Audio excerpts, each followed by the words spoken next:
晓的真傻。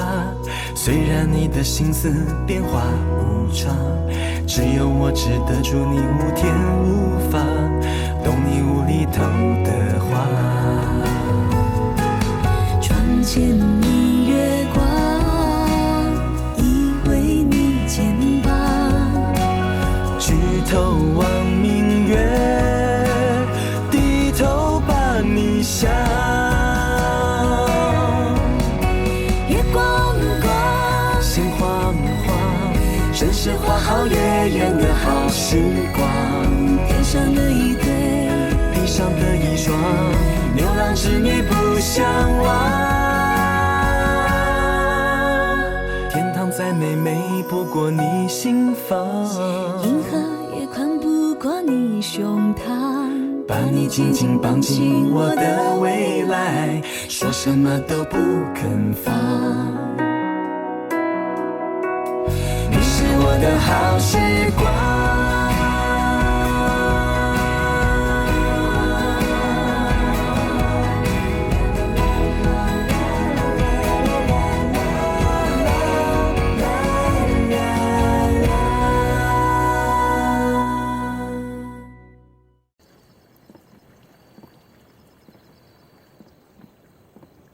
明天就要进宫了，你怕吗？有你在，我怕什么？我想也是，你应该不怕。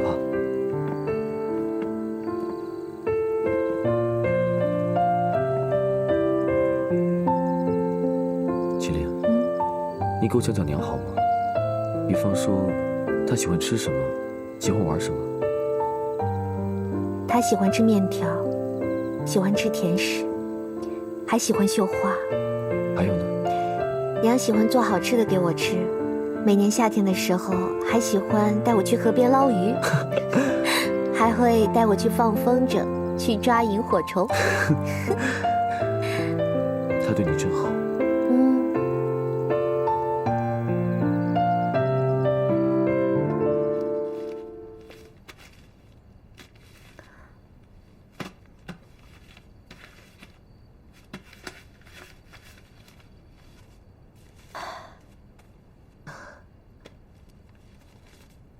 城外500亩良田，江南1000亩水田，和东西路河的2个庄子，我留给你们娘儿仨。夫人，我不要，您收着。另外，账房里拿出2000两银子，拿去给下人们分一分，身契也都赶紧还了，不要人家白白伺候我一场，空手而回。夫人，难道您以后再也不用人伺候您了？身外之物嘛，你心疼什么？其他的，我就留给元宝和麒麟了。太后真的就不能原谅您吗？天危难测，我只有5分的把握。小翠，我死而无憾，只是可惜了2个孩子还年轻。夫人，瞧您都说些什么呀？您还要看着少爷和少夫人子孙满堂呢。是的，我死不足惜。元宝和麒麟是得有子孙满堂的那一天。小翠，明天就算拼着在庭上自尽谢罪，也要保住麒麟和元宝。哎呀，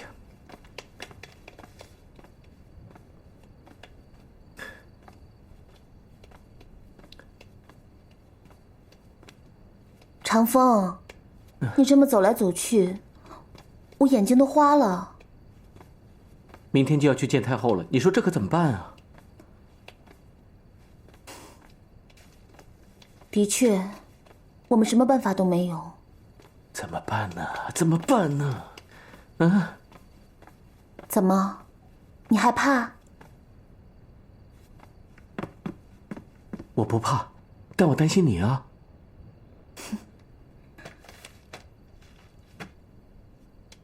长风，我一点都不害怕。自从逃婚后遇到你，我一点都不后悔，这是上天给我的恩赐。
我们准备出发。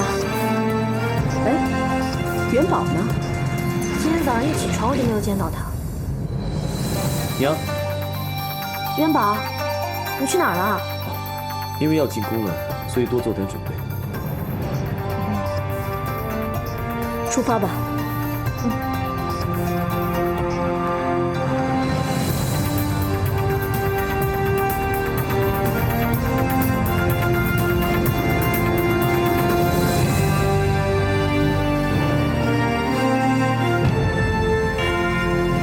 金夫人，里面请。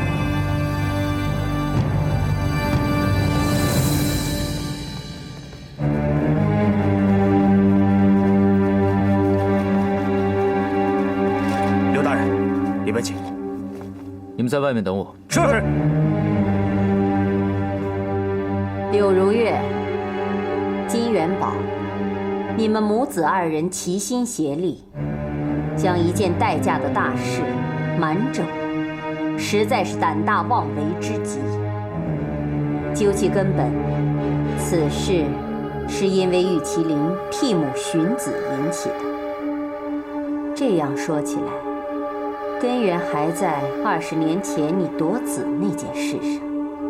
太后明断，隐瞒身世，待嫁欺君，皆由侄女的思念而起。欺君重罪，理应由侄女一人承担。但金元宝无论如何，也是金将军的血脉。你打理军器所20多年，虽窃居其位，但功劳不可抹杀。只有你，玉麒麟，你是明明白白的欺君。太后，您说的没错，请您降罪玉麒麟，不要再惩罚我婆婆和元宝了。你不必开口。哀家知道你们一家3口亲爱的紧，一个护着一个。哀家给你们2个选择：一，各归其位。江小轩仍然嫁给金元宝，玉麒麟可以为妾，待嫁之罪就此抹消。不可能，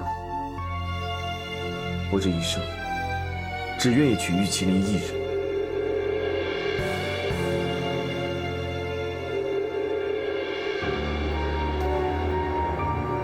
2，来人！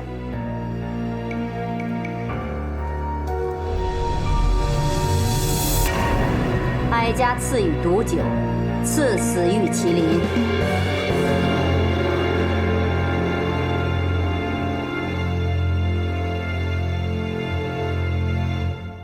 太后。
你们的欺君之罪，哀家就不能治了？太后，我们冒犯天家尊严，怎敢指望轻松脱罪？只是太后，请您成全侄女一份做母亲的私心，给这2个孩子留一条生路吧。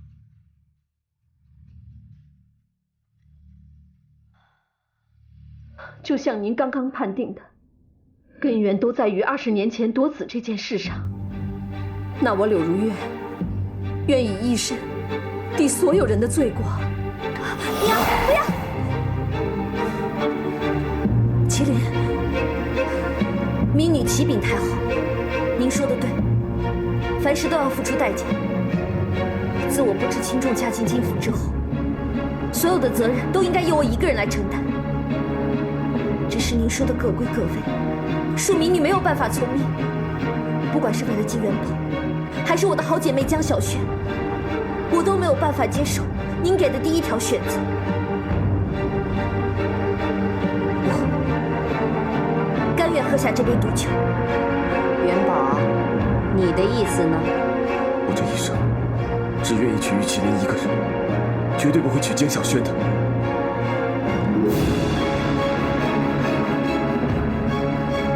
哀家心软，哀家再给你们指一条生路。玉麒麟，你要是愿意嫁给柳文昭，哀家可免你不死。谢太后。太后，我玉麒麟宁死不会嫁给柳文昭。金家发生的一切都是因我一个人而起，我愿意承担所有的责任。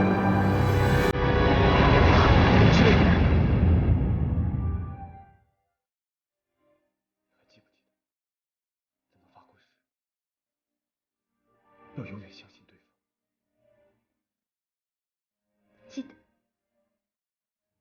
你相信我，不管生与死，我都会陪着你，不会让你一个人的。我很快就来找你。好。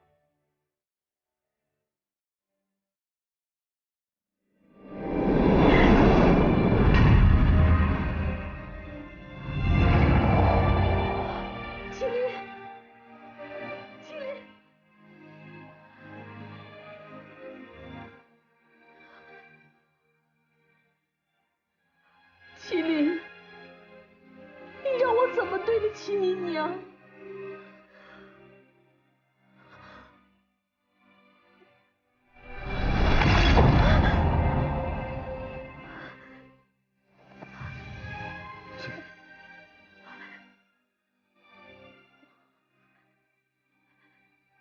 元宝，你不要难过。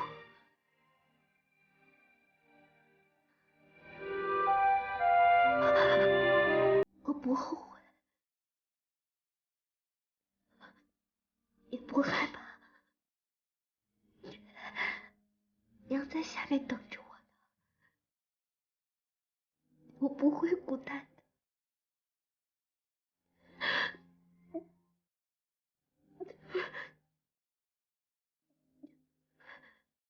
元宝，这一生我能遇见你，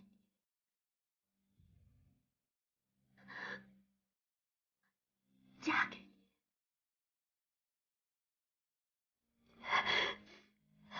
是我这辈子最幸福的事情。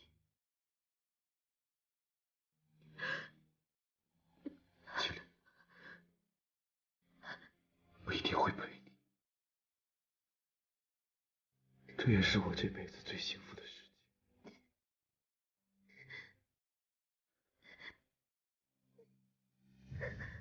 元宝，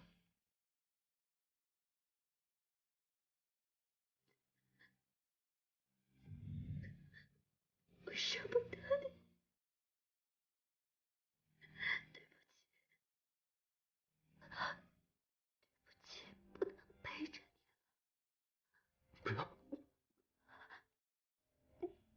不要。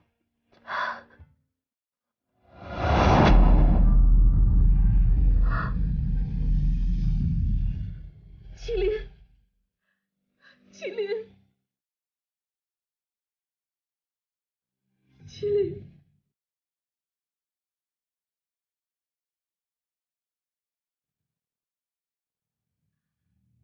这个傻孩子！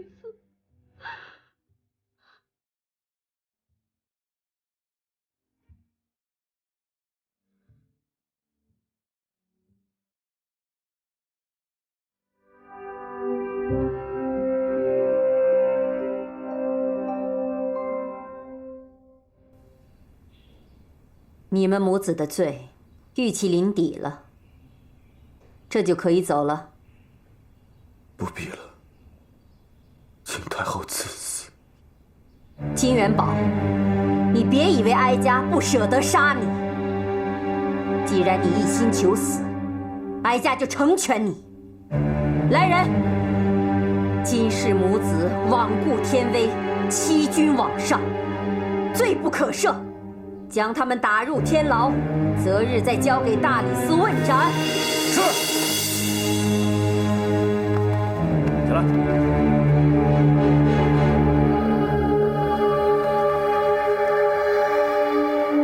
走吧，走，走。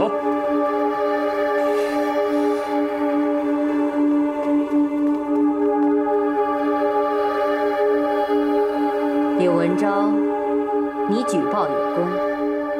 否则，哀家至今还被自己的侄女欺瞒。你也算是我们柳家的血脉，军器所就交给你了。你一定要把它打理得井井有条，绝对不可以疏于金氏，明白吗？谢太后，我一定把军器所管理好。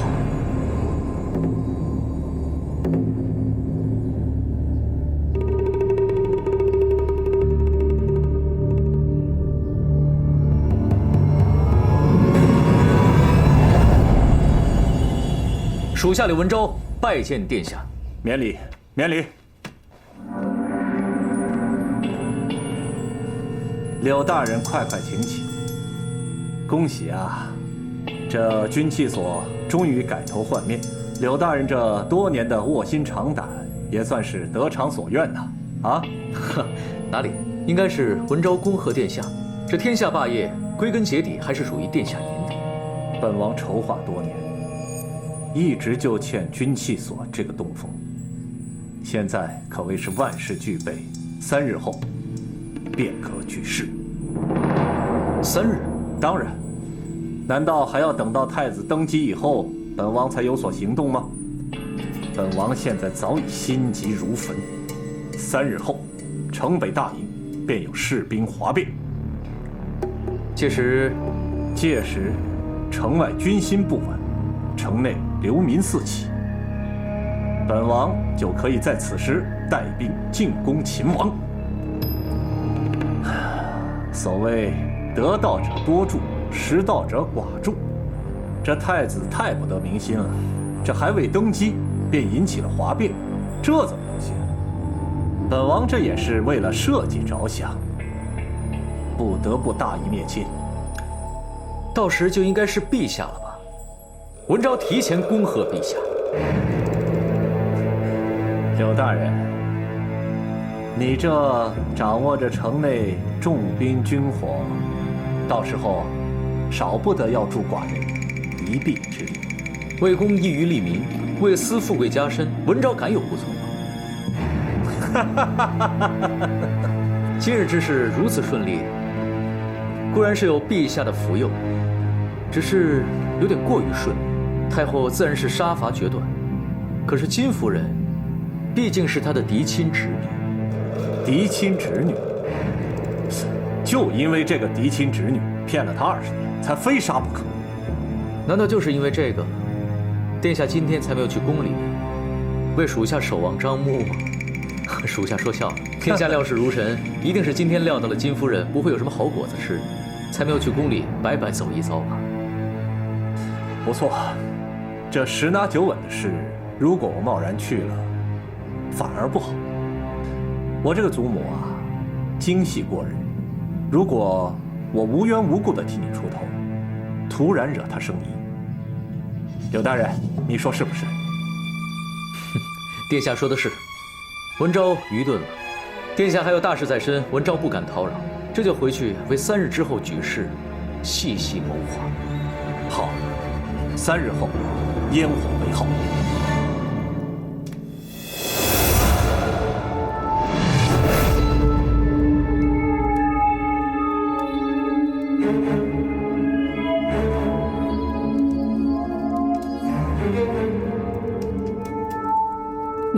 柳如月，愿领一切罪过，请降罪我一人吧。你的。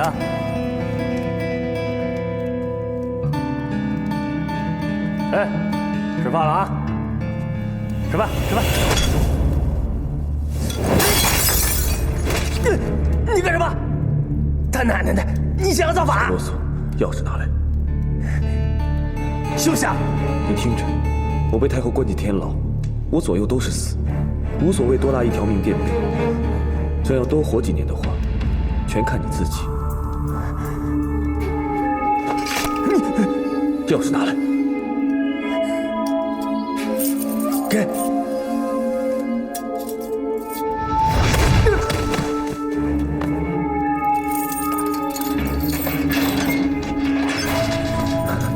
元宝，你这是干什么？娘，相信我，我很快回来。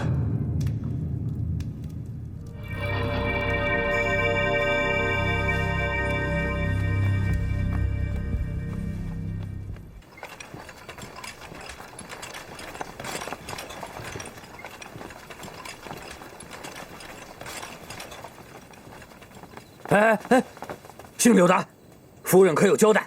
不许你踏进府内半步的。拦我者死。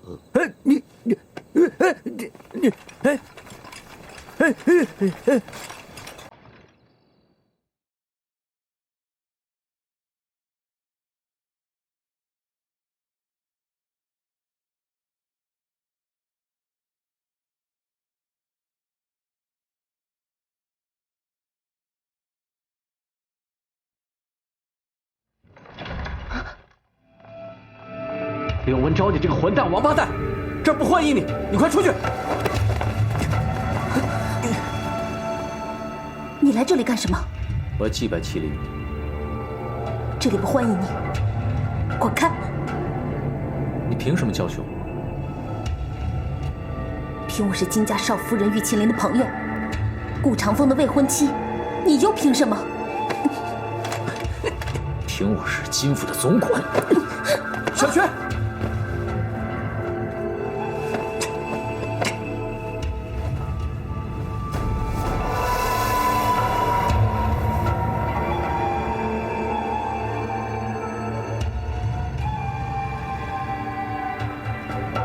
麒麟，我来拜你了。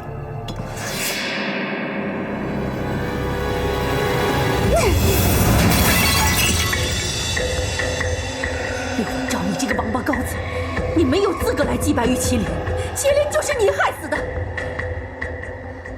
早知道你是个忘恩负义的东西，当初夫人把你接进府，我就应该直接把你掐死。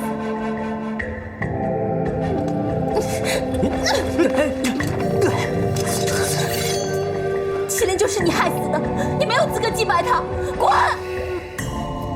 看在今天你们祭拜麒麟的份上，我就饶了你们。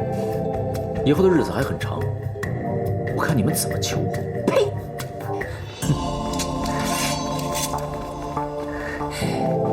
柳文昭，我要亲眼看着你怎么孤零零的上路，你死都没有人给你收尸。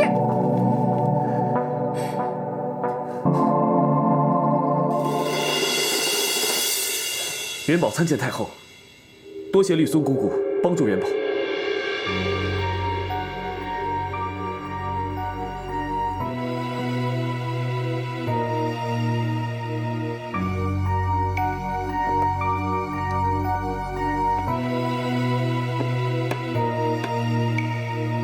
你拿着这个，京畿大营和府尹的兵力你可以调动，这里面免不了有二皇子的人。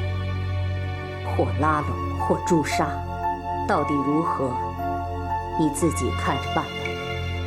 多谢太后，太后给我机会，我绝对不会辜负太后对我的期望。你也算是给哀家解了惑，哀家长久以来的揣测和怀疑，终于有了答案。只是没想到这风雨来得这么快。金元宝，成败在此一举，你只有3天时间。太后放心，元宝一定竭尽全力。太后，此行举步艰难，我能不能再见他一面？人已经死了，你见了也只是徒乱心神，见之何益？你只要记住，只有3天时间。元宝明白。哎，压了啊！压了啊！哎，压了，买定离手啊！都压！哎，老子要这个。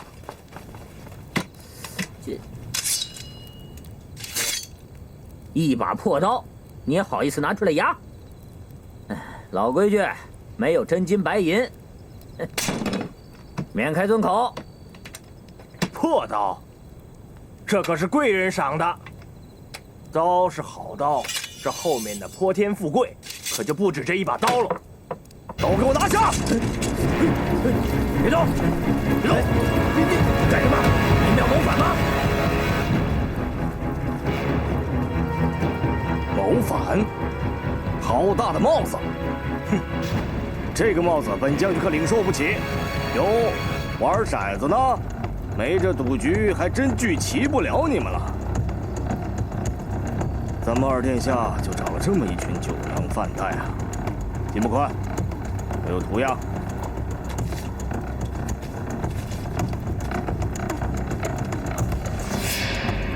基本上就是这个图样。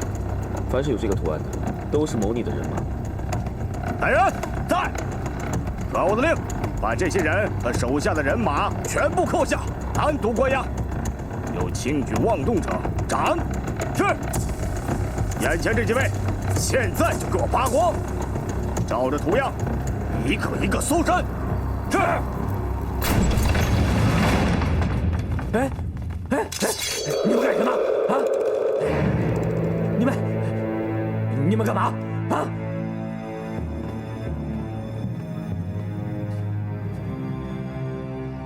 王侍郎，你身为吏部要员，竟敢附逆二皇子，意图谋反，窃取国库，帮他运送烟花女子，渗透宫廷，收集情报，这些罪名，你认不认？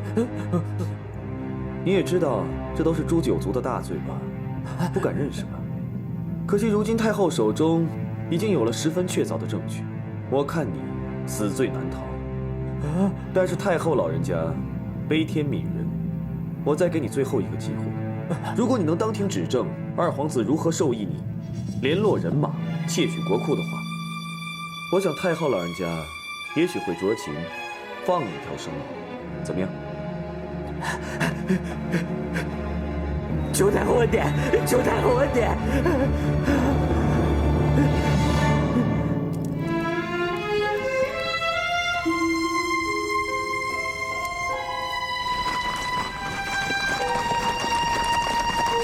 站住！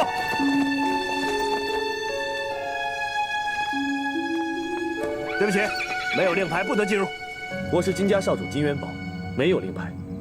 军器所是我父母亲20多年的心血，我不想妄动刀兵。我在此奉太后之命，捉拿内奸，挡我者，格杀勿论。进去。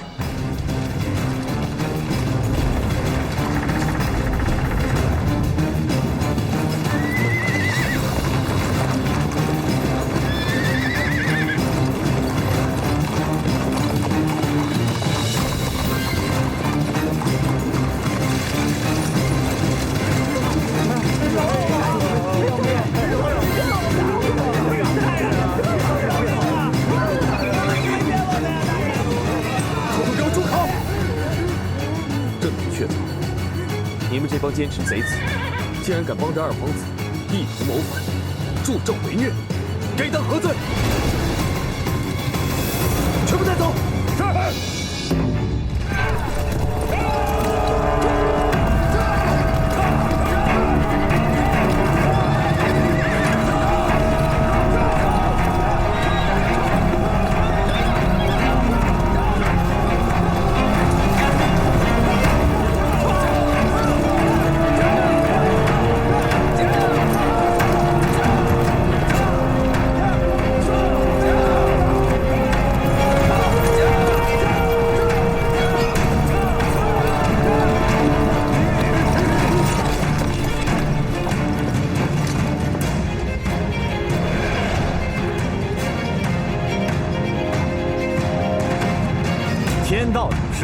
城北哗变。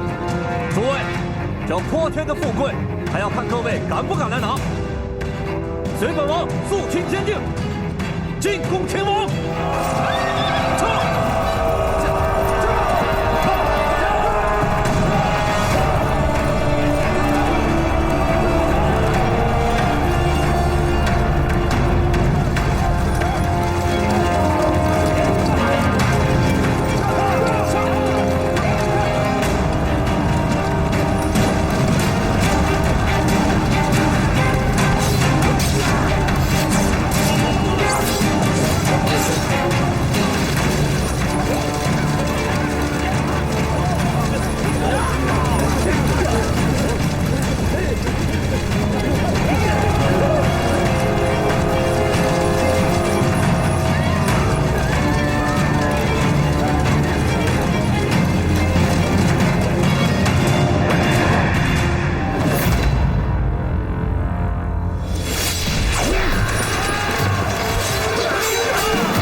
哎呀，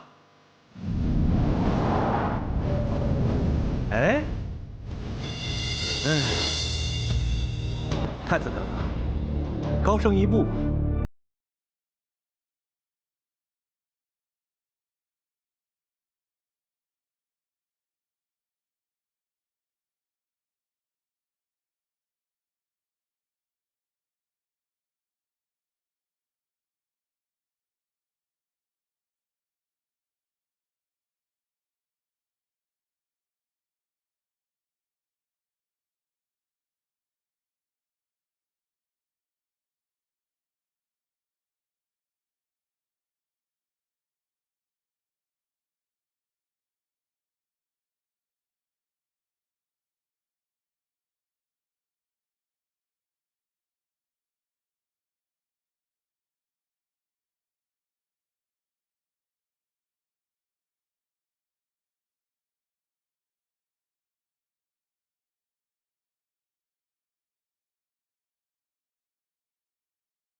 中立的满朝文武呢？来人！在！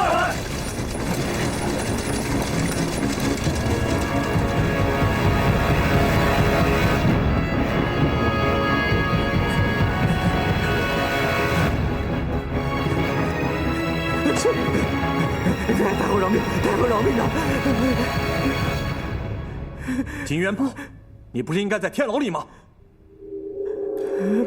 禀太子太后，二皇子的父逆都已经下狱，城北哗变的士兵也已经拿下。这个王侍郎愿意戴罪立功。很好。那跟随二皇子闯宫的人呢？幸不辱命，该拿下的都拿下了，该投降的也都投降了。我的人马呢？我的城北大营呢？我的军器所呢？你以为我们金家的军器所那么容易被人控制吗？啊？你精心策划，草灰蛇线的，想要拿到军器所。拿到军器所之后就想叛变，可惜啊，你露出太多的马脚。不会啊。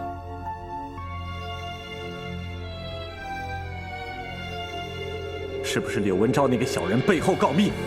我告诉你，这世上除了阴险狡诈的诡计之外，还有朗朗乾坤，还有正义凛然。说得好，金元宝，告诉他，让本宫的这个二弟输也输得个明白。遵命。二皇子，千娇阁是你第一个破绽。你想，一个千娇阁的红牌妓女，居然会有能力操控那么大的人口贩卖，更何况，大部分卖出的女子都进了宫闱。这使我不得不怀疑，这件事情不是单纯为了钱财那么简单。第二个破绽，当我回门的时候，我和我的娘子玉麒麟一路上被追杀，这一路上不乏一些高手，而这些高手呢，可不是一般人可以请来的。他们要杀我，既不是为财，那肯定是为了我背后的金家。还有呢，柳文昭那次来救援实在是太及时了，他就那么迫不及待想要将追杀我的人杀人灭口，我看恐怕是怕不好跟你交代吧。柳文昭这个狗东西，他就是一个手鼠两端的人。本王早就怀疑他阳奉阴违。哼，像你这样的人，也只能仰仗这种手鼠两端的人了。第三个破绽，喜儿。喜儿是谁？你看你身为一个二皇子，一心想要篡位，所以像喜儿这样的丫鬟，你根本不会放在眼里。当然了，她在你心中犹如蝼蚁。我记得我母亲寿宴那天，你进门之后，这个金府的喜儿丫鬟就失踪了。后来被人发现，她被人勒死，沉尸河底。只可惜柳文昭杀她的时候太慌张了，连自己的戒指被他揪下来都不知道。而且当时只有你和柳文昭进了内府，我想应该是你和柳文昭之间的秘密，无意间被这个喜儿丫鬟给听到了。一个贱婢，死不足惜。你闭嘴！她不是贱婢，她和你一样有爹有娘。她死了之后，照样有人为她流泪。一个贱婢，能和我一个堂堂的皇子相比吗？二弟，你对子民不珍惜，难道还指望他们对你拥戴和忠诚吗？你还在这儿给我讲道理？同是皇家的子弟，你能有多干净啊？你只相信密谋、权术，最后能依靠的，也就是像柳文昭这样见风使舵的小人。对了，今日你进宫擒王，怎么不见他相伴左右呢？那就是一条狗。你不也就是仗着一个捕快，你能有多荣耀啊？没错，我就是一个捕快而已。但是依照大明律例，我惩恶扬善，没有做过任何见不得光的事情，不像你，做了那么多苟且之事。是，我知道你瞧不起捕快，不过正因为我这个小小的捕快，才让你一点一点的露出了马脚。说得好，不愧是京城第一捕快，金夫人果然教子有方。二弟，你想要的这个位子，不仅代表着权势、杀戮，更多的是责任和悲悯。这些道理，我看你。